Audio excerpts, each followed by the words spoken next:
Assalomu alaykum hoji aka, men sizga to'rxonali dom puliga shunaqa doda uchastka topib qo'yganman. Videoga like bosib bizga obuna bo'ling. Videoning oxirida narxini ham bilib olasiz. Ushbu xonadonimizda kelesi Kirov dahasida joylashgan, katta ko'chadan taxminan 600-700 metr ichkari kirganda, mana ko'chalarni ham ko'rsangiz bo'ladi. Juda ham keng ko'chalar. Eng asosiysi ushbu xonadonimizda tupik ko'chada joylashgan. Xonadonimizda 2 qavatdan iborat, plus poduli ham bor. Fasad qismlari to'liq bitgan. Endi men sizlarni ichkari bilan tanishtiraman. Kichkina bo'lsa ham hovlisi bor.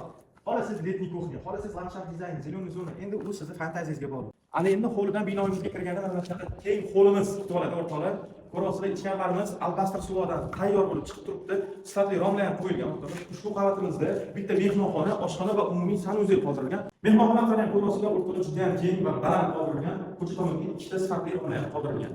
Mehmonxonamizning ro'parasida keyin yaxshi bo'lgan xonalari, ya'ni oshxona joylashgan. Ko'rsangiz bo'ladi. Oshxonamiz ham juda ham keng, oynalar panoramik hovliga qaratilgan. Oshxonamizning yonida umumiy sanuzelimiz joylashgan. Zinadan ko'tarilishimiz bilan o'ng qo'lda oynalarni ko'chaga qaragan.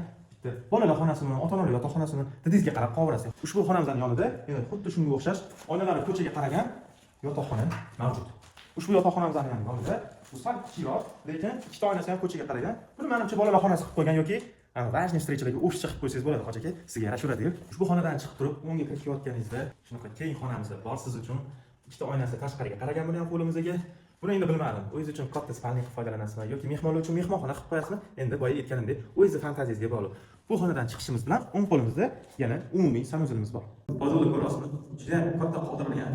Agar bundan siz unumli foydalanadigan bo'lsangiz, oilaviy dahol turadigan xona qilib qo'ysangiz bo'ladi. Bundan tashqari, podolmizda ham kichkinagina xona qoldirilgan. Bu yerda kotelni xona qilib foydalansangiz bo'ladi. Umumiy maydoni 1,5 sotuq 5 ta xonadan iborat bo'lgan ushbu xonadonimizning egalari 108 ming dollar so'rashayotgan ekan. Siz kelib kelishadigan joylari bor. Bemalol mana shu nomerga telefon qilib baraka qilsangiz bo'ladi. Videoni o'zingizga o'xshagan hoji akalarga tashlab qo'ying.